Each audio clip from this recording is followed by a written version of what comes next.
Welcome to capital TV Andhra Pradesh. ముందుగా బులెటిన్లోని headlines. Kailasapatnam బాణసంచ కేంద్రంలో crackers తయారీకి కెమికల్స్ గ్రైండర్ చేస్తుండగా ప్రమాదం. పీఎం పాలెం పరిధిలో గర్భిణిని భర్తే హతమార్చాడు. దర్శకుడు శైలేష్ తెరకెక్కించిన హిట్ 3 ట్రైలర్ వేడుక విశాఖ నగరంలో సంఘం థియేటర్లో జరిగింది.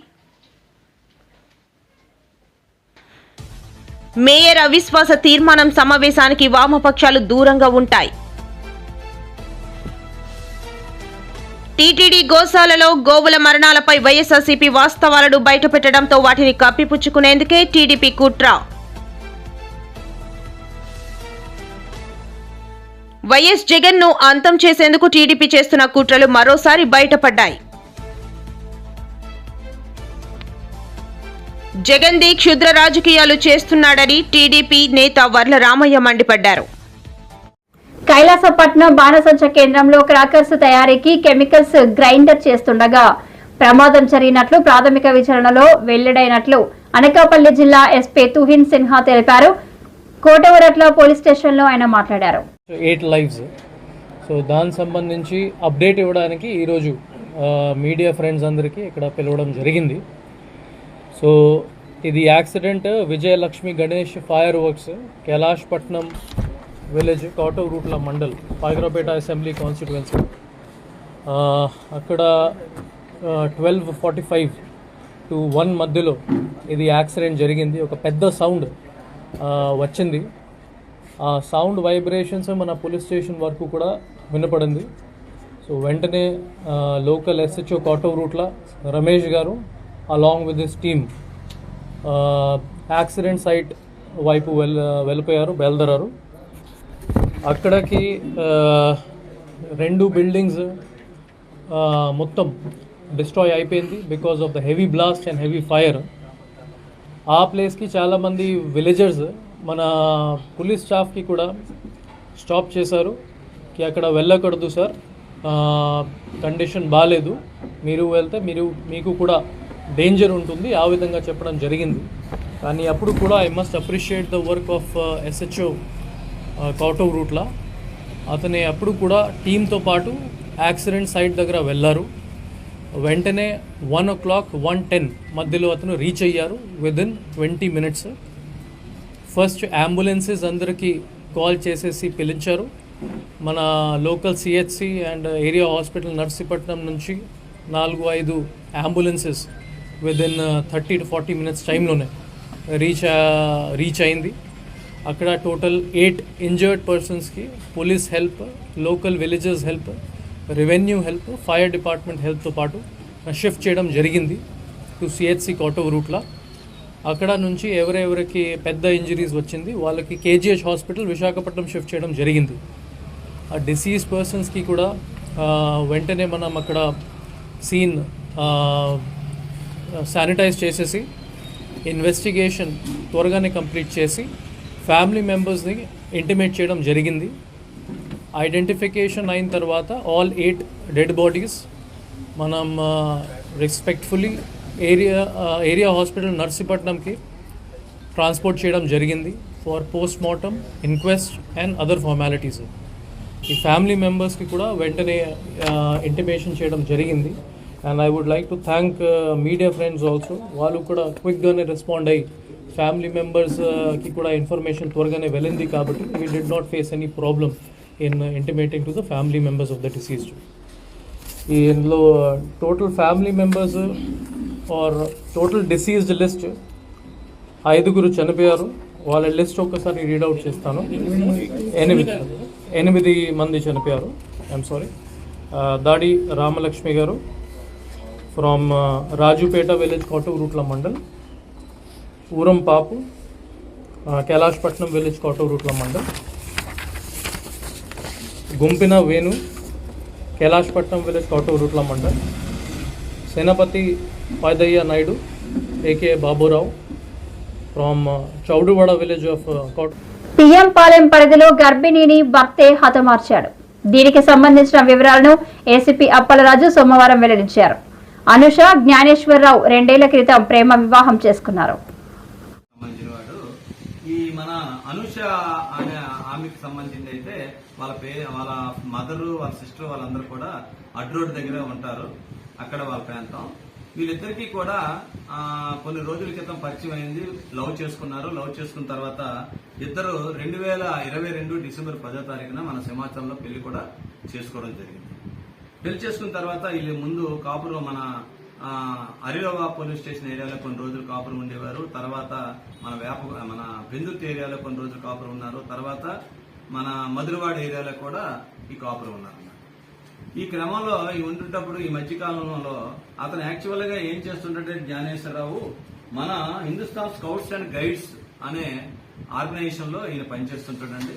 వాళ్ళకందరికీ కూడా ఈయన దగ్గర కొంతమంది టీం ఉన్నారు. ఈ టీంతో పాటు ఈ స్కూల్స్ లో ట్రైనింగ్ అది ఇవ్వడం, అది చేయడం, స్కౌట్స్ తయారు చేయడం చేస్తుంటాడు. ఈ విధంగా లైఫ్ లీడ్ చేస్తున్నాడు. ఈ విధంగా అమ్మాయితోటి ఈ విధంగా లవ్ చేసుకుని పెళ్లి చేసుకుని కాపురం ఉంటాడు. ఈ విధంగా ఉండేటప్పుడు అమ్మాయికి ప్రెగ్నెన్సీ వచ్చింది. అమ్మాయికి ప్రెగ్నెన్సీ అవుతుంటప్పుడు ఈ మధ్యకాలంలో ఈ అమ్మాయి తాలూకా సిస్టర్ వాళ్ళ ఫ్యామిలీ మెంబర్ చెప్పడం ఏంటంటే ఆయన వదిలించుకోవాలని చెప్పి కొన్ని రోజుల నుంచి ప్రయత్నం చేస్తున్నాడండి. ఆ మధ్యకాలంలో తనకి ఏదో క్యాన్సర్ వచ్చింది, కొన్ని రోజుల్లో చనిపోతానని డాక్టర్ చెప్పాడు. అనవసరం నీ జీవితం పోతే నువ్వు మీ పేరెంట్స్ దగ్గరికి వెళ్ళిపో, నన్ను విడిచిపెట్టి అన్నట్టు అన్నాడంటే ఈ అమ్మాయి ఒప్పుకోలేదంట. వాళ్ళ సిస్టర్ వాళ్ళకి ఫోన్ చేసి చెప్పిందట. ఫోన్ చేసి చెప్పి ఎలాగైనా ఉంటే జీవితం నీతోటే ఉంటానో అటువంటిది ఎప్పుడు జరగదని చెప్పి ఒక 1 year ముందు జరిగిందట. తర్వాత ఒక 5 నెలలు 6 నెలల ముందు కూడా ఇంకొక డ్రామా ఎలాగంటే మా పేరెంట్స్ కి తెలియదు మనం పెళ్లి చేసుకున్నట్టు, వాళ్ళు బతకనెవరు, నన్ను బతకనెవరు, నిన్ను బతకనెవరు, ఎందుకు గొడవలు, మన ఇద్దరు డైవర్స్ తీసుకుందాం అని చెప్తే ఆ విషయం కూడా ఈ పాప చనిపోయిన అమ్మాయి అనుష్ఠాన్ అమ్మాయి యాక్సెప్ట్ చేయలేదు. ఇలాగా క్రమంలో ఉన్నప్పుడు అమ్మాయి ప్రెగ్నెన్సీ వచ్చింది. ఇప్పుడు 9th month. యాక్చువల్ గా నిన్న మన రెయిన్బో హాస్పిటల్లో అడ్మిట్ అవ్వాలి. ఆమె ట్రీట్మెంట్ చేస్తున్న డాక్టర్ సుధా గారు అని చెప్పేసి ఆమె ట్రీట్మెంట్ చేస్తున్నారు. నిన్న క్లినిక్ కూడా నిన్న సాయంత్రం 7 గంటలప్పుడు ఈమె తీసుకొని ఆ డాక్టర్ గారు చూపించారంట. డాక్టర్ గారు జాయిన్ అయిపో బాబు ఇమీడియట్ కంటే ఇవాళ ఆదివారం అని రేపు జాయిన్ అవుతామని చెప్పేసి ఈ అమ్మాయి వాళ్ళ సిస్టర్ కాల్కి రాత్రి 11 గంటల వరకు స్టేటస్ పెట్టడం, ఫోన్ చేయడం కూడా అమ్మాయి చేసింది. చేసిన తర్వాత వాళ్ళు బాగానే ఉన్నారనుకున్నారు. ఇవాళ ఆదివారం ఉదయం జాయిన్ అవుతారు. నిన్న ఈ అమ్మాయికి ఇలాగా డెలివరీ టైం వచ్చిందని చెప్పేసి హెల్ప్ కోసం అని చెప్పేసి ఈ అనుష వాళ్ళ అమ్మమ్మ గారిని వాళ్ళ సిస్టర్ వాళ్ళ మదర్ వాళ్ళందరూ పంపిస్తారు. నిన్న అనుపూర్ణమ్మ గారు అనుకుంటా వాళ్ళ మదర్ అమ్మమ్మ పేరు. ఆమె నిన్న 11 గంటలకు వచ్చారు. 10 గంటలకు వచ్చిన తర్వాత నిన్న ఆమె ఫుడ్ ప్రిపేర్ చేశారు. ఫుడ్ ప్రిపేర్ చేసిన తర్వాత చనిపోయిన అనుష ఆమె భర్త జ్ఞానేశ్వర్ ఇద్దరు లంచ్ చేసి మేయర్ అవిశ్వాస తీర్మానం సమావేశానికి వామపక్షాలు దూరంగా ఉంటున్నట్లు కార్పొరేటర్ స్టాలిన్ మంగళవారం తెలిపారు. వామపక్షాల నిర్ణయం ప్రకారం ఈ నెల 19న జరిగే సమావేశానికి CPM corporator Ganga Rao, CPI corporator Stalin హాజరు కావడం లేదని స్పష్టం చేశారు. పార్టీ నిర్ణయం ప్రకారం నేను అదేవిధంగా గంగారాం గారు కూడా 19వ తేదీ ఉదయం 11 గంటలకి కలెక్టర్ గారు టైం ఇచ్చిన విషయం మీ అందరికీ కూడా తెలుసు. కనుక ఆ సమావేశానికి మేము హాజరు కావట్లేదనేటువంటి విషయాన్ని మీకు తెలియజేస్తున్నాం.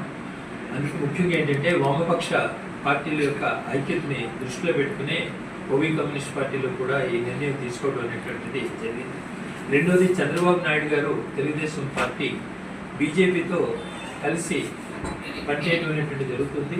కనుక మొదటి నుంచి కూడా బీజేపీతో తెలుగుదేశం ఎప్పుడైతే వెళుతుందో అప్పుడు ఓవీ కమ్యూనిస్ట్ పార్టీలో కూడా తెలుగుదేశాన్ని జరుగుతుంది. దాంట్లో భాగంగా కూడా ఈరోజు చేస్తున్నాం. ఎందుకంటే జీవీఎంసీకి సంబంధించి తెలుగుదేశం పార్టీ, అదేవిధంగా జనసేన, బీజేపీ ఈ ముగ్గురు కూడా కలిసి ఏంటంటే ఈరోజు అవిశ్వాసం తీర్మానాన్ని ప్రవేశపెట్టమని కలెక్టర్ గారికి సంతకాలు కూడా 3 పార్టీల వాళ్ళు పెట్టించారు. అదేవిధంగా 3 పార్టీ వాళ్ళు కూడా రేపు 19వ తారీఖుని హాజరయ్యి మేయర్ గారి మీద అవిశ్వాస తీర్మానానికి అనుకూలంగా ఓట్ చేయాలనుకుంటున్నారు. కనుక టీడీపీతో బీజేపీ ఉన్న పరిస్థితుల్లో కమ్యూనిస్టులుగా మేము అక్కడికి వెళ్ళి పాల్గొనడం కానీ ఓట్ చేయడం కానీ జరగదు. కనుక అది 19వ తేదీ జరిగేటువంటి దీంట్లో మేము హాజరు కావట్లేదు. అదేవిధంగా కలెక్టర్ గారు డిప్యూటీ మేయర్ పైన అవిశ్వాస తీర్మానానికి సంబంధించి 26వ తారీఖు అని చెప్పి నోటీస్ ఇవ్వడం జరిగింది. కనుక దానికి కూడా ఉభయ కమ్యూనిస్ట్ పార్టీల కార్పొరేటర్లు అయినటువంటి ఏజెస్ స్టాలిన్ నేను, అట్లాగే దర్శకుడు శైలేష్ తెరకెక్కించిన హిట్ 3 ట్రైలర్ వేడుక విశాఖ నగరంలో సంగం థియేటర్లో జరిగింది. దీనికి హీరో నాని పాల్గొని తన మనసులో మాట బయటపెట్టారు. ఇక్కడికి ఒక అమ్మాయిని కలవడానికి వచ్చేవాడిని వైజాగ్కి. ఆ తర్వాత అమ్మాయిని పెళ్లి చేసుకున్నాను. ఈ 15 ఏళ్ళ నుంచి మిమ్మల్ని కలవడానికి వస్తున్నాను. అప్పుడు వచ్చింది ప్రేమ కోసమే, ఇప్పుడు వస్తుంది ప్రేమ కోసమే.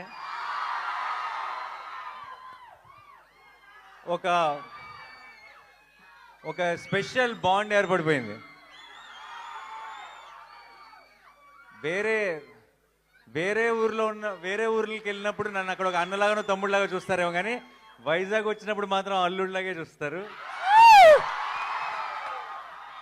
And it always feels very very special. ఈ మే 1కి ఒక్కటే చెప్తున్నా, Shailesh will deliver, Mickey J Meyer will deliver, Sanu John Varghese will deliver, మీ నాని విల్ డెలివర్. ఎప్పుడు మంచి సినిమా వచ్చినా సరే, ఎప్పుడు ఒక కొత్త హిట్ 3 అన్నది ఒక చాలా కొత్త గ్రామర్, కొత్త జానర్. ఇది మనకి అలవాటు లేని ఒక కొత్త టోన్ ఉన్న ఫిలిం ఇది. అండ్ కొత్త అటెంప్ట్, చాలా ఇంపాక్ట్ఫుల్గా చేసిన ప్రతిసారి తెలుగు ప్రేక్షకులు దానికి ఎంత పెద్ద విజయాన్ని అందించారో మనకి 100 ఎగ్జాంపుల్స్ ఉన్నాయి. అండ్ ఇంకొకసారి ఈ మే 1కి మీరు నేను కలిసి గెలుస్తామన్న నమ్మకం నాకుంది.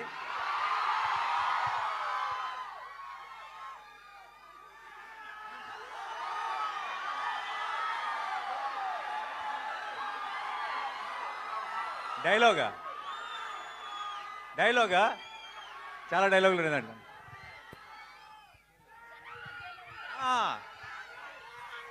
సరే, నా డైలాగ్ మీరు ఫినిష్ చేస్తారా? ఓకే. జనాల మధ్యలో ఉంటే అర్జున్, మృగాల మధ్యలో ఉంటే సర్కార్, వైజాగ్ లో ఫ్యాన్స్ మధ్యలో ఉంటే అల్లుడు. Thank you so much for all your love. And ఇలాంటి సెలబ్రేషన్స్ మనందరం కలిసి ఇంకా చాలా చాలా చేసుకోవాలి. నాన్నగారు భయపెట్టబోతున్నారని టీజర్ చూస్తే అర్థమైంది, కానీ మరీ ఇంతలా భయపెట్టేస్తున్నారు ఏంటండి బాబు? నాలాంటి పిల్లలు ఏమైపోవాలి? మీరు రాకూడదు థియేటర్కి. నేను కొంచెం ఒక యాక్షన్ ఫిలింలో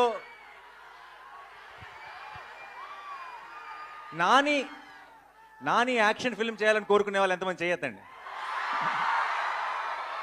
మీరందరూ మే 1 వచ్చేసేయండి. నాని లవ్ స్టోరీలు, ఫన్ సినిమాలు, ఫీల్ గుడ్ సినిమాలు చేయాలని కోరుకునే వాళ్ళు ఎంతమంది?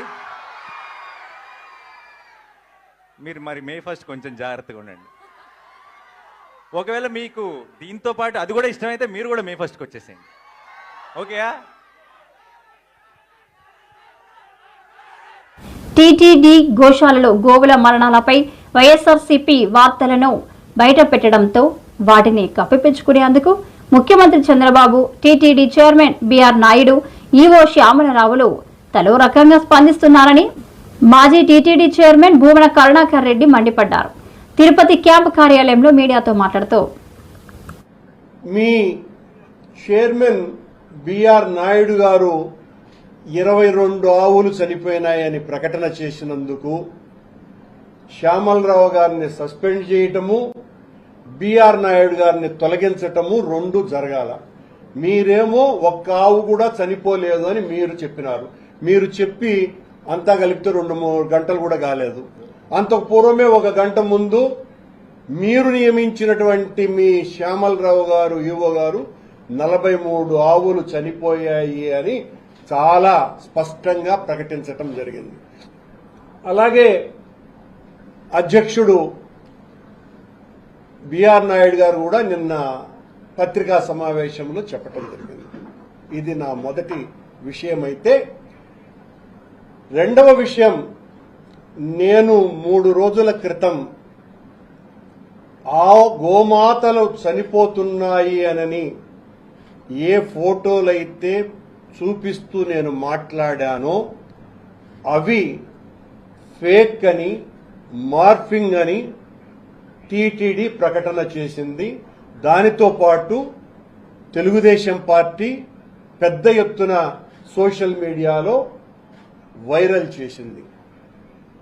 నేను చూపించినటువంటివి ఒక్కటంటే ఒక్కటి కూడా మార్ఫింగ్ కాదని, ఆ గోవులన్నీ కూడా శ్రీ వెంకటేశ్వర గోశాలలో చనిపోయినటువంటివే, అక్కడ తీసిన ఫోటోలేనని కట్టుబడి ఉన్న, భగవంతుని మీద ప్రమాణం చేస్తున్నా, నేను అలా చెప్తే మీరు నమ్మరు కాబట్టి ఏ విచారణకైనా నేను సిద్ధం. మీరు ఏ విచారణ చేసైనా కూడా నా మీద చర్య తీసుకోవచ్చు. నేను కట్టుబడి ఉన్నా.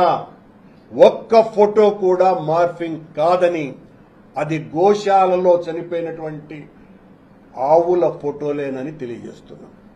ఇక నిన్న అధ్యక్షులు గౌరవనీయ బిఆర్ నాయుడు గారు మాట్లాడుతూ, చనిపోయిన ముసలి ముతక ఆవులు చనిపోకుండా ఉంటాయా, మనుషులు కూడా చచ్చిపోకుండా ఉంటారా, 22 ఆవులు చచ్చిపోయినాయి అని చెప్పినాడు. నేను చూపించిన ఫోటోలలో 70% పైగా లేగ దూడలే.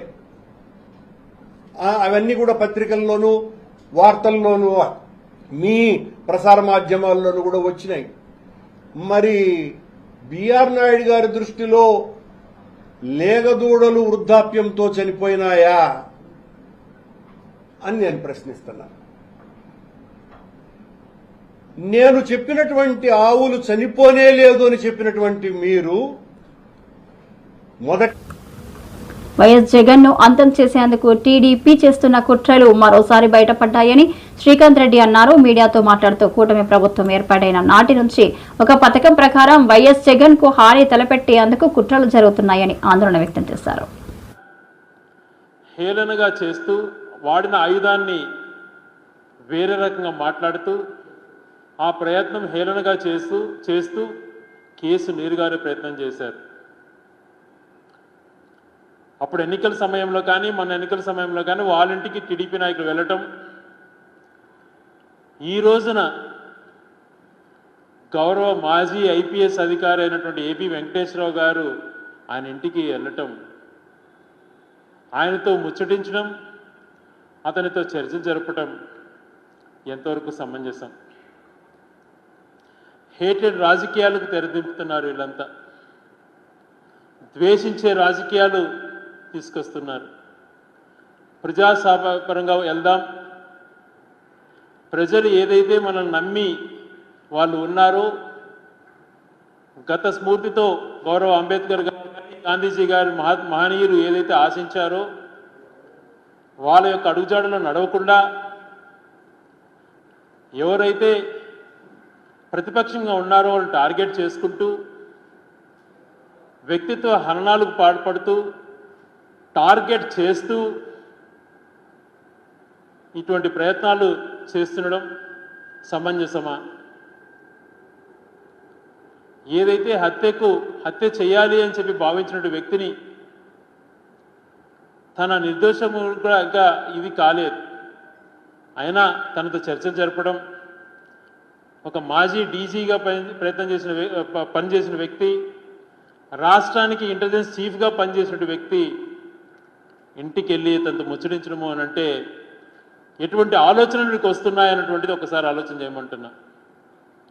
జగన్మోహన్ రెడ్డి గారిని అంతమొందించాలన్నటువంటి ప్రయత్నం వీళ్ళు చేస్తున్నారు. గతంలో మిస్ అయింది, ఈసారి పకడ్బందీగా చేద్దాం అన్నటువంటి ప్రణాళిక వాళ్ళు రచిస్తున్నట్టుగా అర్థమవుతోంది.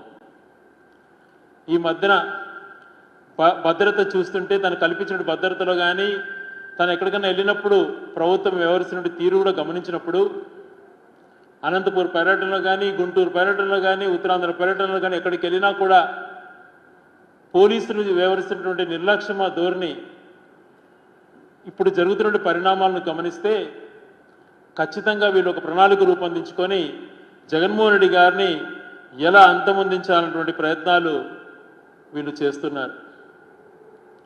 మరి ఆ రోజు ఎయిర్పోర్ట్లో జరిగిన సంఘటనలు 2018 అక్టోబర్ 25న తను లోపలికి వచ్చి ఏమని మాట్లాడి ఏ రకంగా ప్రయత్నం చేసింది ఎన్ఐఏ ఛార్జ్షీట్లో కూడా చేసింది. కేసు జగన్ దిగ్ధ రాజకీయాలు చేస్తున్నాడని టీడీపీ నేత వర్ల రామయ్య మండిపడ్డారు. సాక్షి వార్తాపత్రిక కాదు వైసీపీ కరపత్రిక అంటూ ఘాటు వ్యాఖ్యలు చేశారు. అంబేద్కర్ పేరెత్తే అర్హత కూడా జగన్ కి ఇక లేదు. తెలుగుదేశం పార్టీ మీలాగా అడుగడుగున డాక్టర్ బిఆర్ అంబేద్కర్ని అవమానించిన పార్టీ కాదు, ప్రభుత్వం కాదు చంద్రబాబు నాయుడు గారిది. ఆ ప్రపోజల్స్ కన్వెన్షన్ సెంటర్ 2000 మంది కూర్చునే ఒక కన్వెన్షన్ సెంటర్, అక్కడ మీటింగ్ హాల్, దాన్ని పీపీపీ పద్ధతి ప్రకారం మనం కన్స్ట్రక్ట్ చేస్తే ఎలా ఉంటుందని ఒక ఆలోచన చేసింది ప్రభుత్వం. అదే ఆ జిల్లా కలెక్టర్ గారు మాట్లాడారు. చేస్తే మంచిదే కదా, బ్రహ్మాండంగా నిర్మాణం జరుగుతుంది కదా.